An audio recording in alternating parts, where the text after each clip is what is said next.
We are at the 2016 Festival of Books in Tucson, Arizona. Today we are interviewing Karen Bao, the author of Devil Rising. My name is Sarah Fry, and I will be interviewing the author along with Emily Kimmins and Taylor and I. Good morning, Karen. To start us off, which character that you have written do you feel you are closest to, and which character that you have written do you want to be, and why? Hello. The character that I feel closest to is Anka, Fate's feisty little sister, because that kind of describes me when I was younger. The character that I most want to be, though, is probably Fate herself. She kind of makes decisions from her head and not so much from her heart, whereas Anka is like the emotional artist. But they, as sisters, they go together really well. Okay. How do you view Fate's mom? Is she a good mom? Did she make the right choices for herself and her kids? It's a really tough question, and that's one that I hope that other people are asking themselves, and especially mothers are asking themselves. I think she definitely had good logic behind her decision, but maybe went about it in the wrong way. So she knew that her children would only be safe in a democratic society, I guess, but she didn't include them in the conversation. She shut them out. She had this whole revolutionary network building up behind her, but didn't say anything to them. So they were totally surprised, were totally unprepared, and they could have died based on what she did. So she's a, I guess, bad mom with really good intentions. What was your favorite part to write in Devil Rising, and was there any part that you found difficult to write? I really liked writing the space battles and the spaceship races. Those were fun to read. I mean, who doesn't like action scenes? But I also got to use a lot of the nerdy stuff I learned from like high school physics, which you guys are probably taking or will take, and high school bio, chemistry, all those things. And put it like in an action context, which is, not usually how we use that knowledge. The parts that were difficult to write were probably the scenes between Fate and her mother, because their relationship is so loving but also so strained. So I waffled between having it be too cold, having it be too loving, and then just, going through edits and edits before getting it right. You started this book when you were 17. Why did you choose to make Fate 15 instead of your own age at the time?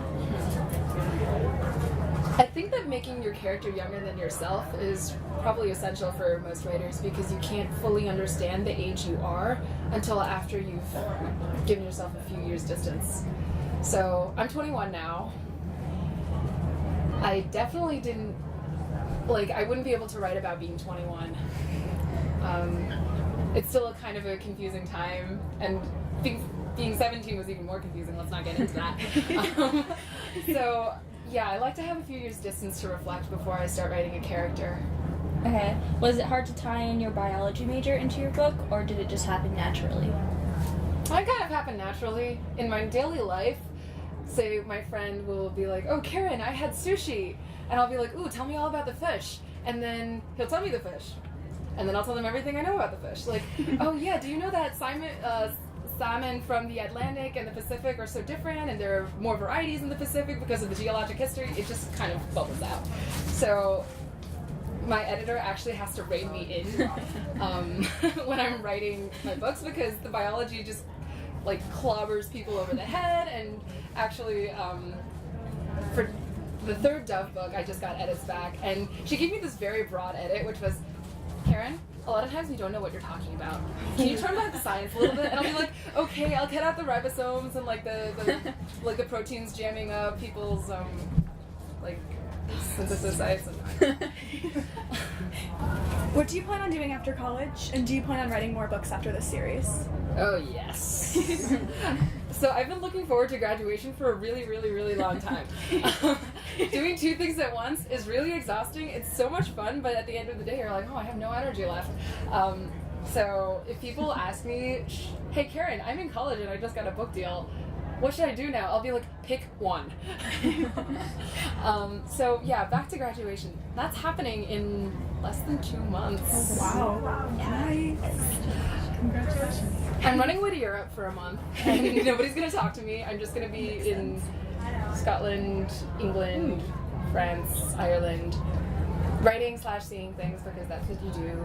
And then I'm gonna come back to New York City, run my own apartment, and start writing a new series. It's fantasy. and it's about a circular continent where there's this like fountain of life in the middle, and the closer you live to it, the longer you live and the slower you age. And that's not just people, it's also every living thing. So in the center you have like this coral reef with like mangroves and just like tree houses and all this life. And then at the edges you have like petrified forest where the trees turn to stone, people who live until they're maybe 40, 50 and like missing teeth and all that crazy stuff. So not about today's world at all. That sounds super fun. It is so cool. Yeah, I've already plotted out the whole thing. I came up with it in the shower in my sophomore year. That's the kind of thing that happens. And of course you're going to have all the marine ecology. People are going to be riding like dolphins instead of horses because it's fun. Where did you get the idea to have Fate with gray and black striped hair? You know, I actually have some friends who have gray hairs right now. And they laugh that it's because of stress, and I do too.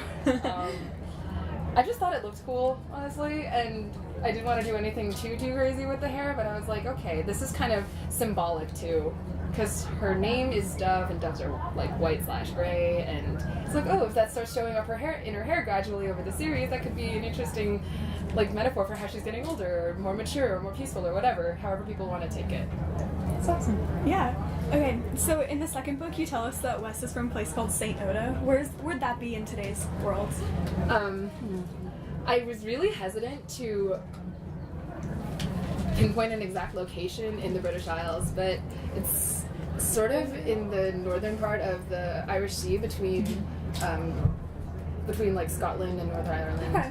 So that's sort of what they get their funny accents from, or like really awesome accents.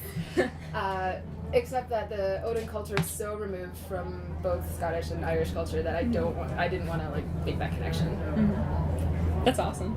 Yeah. So what are some other things that you enjoy doing, like other than writing and biology? Oh, I'm so glad I get to talk about this. I really love doing Taekwondo. I'm in the Taekwondo team in my school, and I just got my first black stripe. So it's like, don't mess with Karen, because the Taekwondo in her books is real. I used to be like much bigger of a musician. I used to want to be professional, and now I play for fun. It's violin. I still have That's cool. scar. And I just like spending time with my friends and my family, being a doofus. I really like being a doofus, especially on my personal Facebook, where I'll just like throw grammar out the window. I think it's to get away from all the seriousness that I have to put up in my author and scientific life or whatever. Yeah. Okay, who is your favorite author, and what is it that really strikes you about their work? Favorite author? Yeah. Does it pick one? You can pick a bunch. I mean. If we pick one, then I'm going with Charlotte Bronte, because... Okay, who's read Jane Eyre? Have you guys read Jane Eyre? Yes. Yeah. So that was the first book that really woke me up and showed me that a story could be so much more than just a story. She could be saying something about society through symbolism, through the way the characters' relationships change. So I liked having the text within a text, and then that sort of got me thinking about how much more you could do with writing than just what's on the surface. And then, because I like Jane Eyre so much, I went off and read Villette. It's much more complicated and darker, and has a protagonist that doesn't tell you what she's truly thinking. And that was like mind-blowing to me. It's like, oh, she doesn't even have to be honest, but you have to be able to see that as a reader. So things got even more complicated, and that's how I started toying around with the idea of like this really introverted narrator who maybe doesn't tell you everything. And both of those ideas kind of found their way into my books. That's really cool. In their society on the moon, would it have been typical for people who had struggling families, like the teenagers, would it have been typical for them to join the militia to help their families?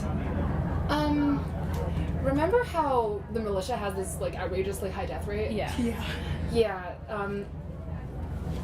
If they weren't as desperate as Fate, like maybe they had another parent working, maybe they weren't in a job before, maybe they could just go to the greenhouses or help with sanitation, or, you know, serve food in like the market department or something. It's very rare for people under the age of 18 to go to militia. Do any of the characters in your book resemble anyone in your life? Yes. Lazarus from book 2. Yeah. If you're familiar with him, Yeah. he's a real person. Whoa, that's cool. He's real. He That's is so cool. realer than real. He's. Ugh. Cygnus is a combination of my brother, who is a total computer geek and he was like 8 years old when I would just see my mouse moving without me touching it, and then my brother would be across the room like giggling to himself. So he found his way into my computer when he was 8. Oh my gosh. It was so him plus this math genius friend of mine who was like taking calculus in like 4th grade. Oh my goodness. Yeah. And now he's a Princeton math major, and he's really, really weird, and like, it's funny, and he has a head that's way too big for his shoulders, exactly like Cygnus. So it's just like, Cygnus is the manifestation of my love for my brother and my friend. Do you plan on having a movie for Devil Rising later on? Oh, this is not exactly something authors can plan. Or you But want to have one? Oh yeah, who wouldn't, right? It would be freaking awesome. I've actually gotten some people asking my mother, like people from China, being like, hey, can we do like an animation of this? And then she's like, okay, yeah, but let me check with like all the legal things that have to happen. So legal things are a big deal, and I don't know anything about anything. Would there be a specific actress that you would want to play? Actually, no. I don't know many Asian actresses in Hollywood, and of course, like a Caucasian actress is absolutely out of the question. Yeah. I would want her to look 15. Yeah. She would also have to, like, kind of project that shyness. Mm-hmm. I don't know. I think like unknowns would be great for everybody, because when authors write people, they don't like dreamcast in their Yeah. head. They have like real people, and maybe when they first lay eyes on the person who can embody that, then that's when it clicks. What do you feel would have happened with Fate and her family if she didn't join the militia? Oh, they would have all just gone to shelter, and Fate would have continued working, and she probably would have studied herself after death. That would have been sad. It's pretty likely that the truth about Myra would have come out anyway, and then Fate wouldn't have had all the militia skills that she needed, or the position she needed to help. I'm glad she went to the militia, but I mean, it kind of sucked for her. Yeah. Is there anything besides biology that you've wanted to study? Oh gosh, yes. I'm really sad that I'm graduating in a certain way. I'm really glad I'll be taking a break, but I fell in love with chemistry this year. Like, organic chemistry is that class that everybody tries to stay away from, but I took it, and I was like, but ooh, I could turn like pentagons into hexagons and like burst open triangles, and it's just like playing puzzles, except now I'm an adult and these things are real.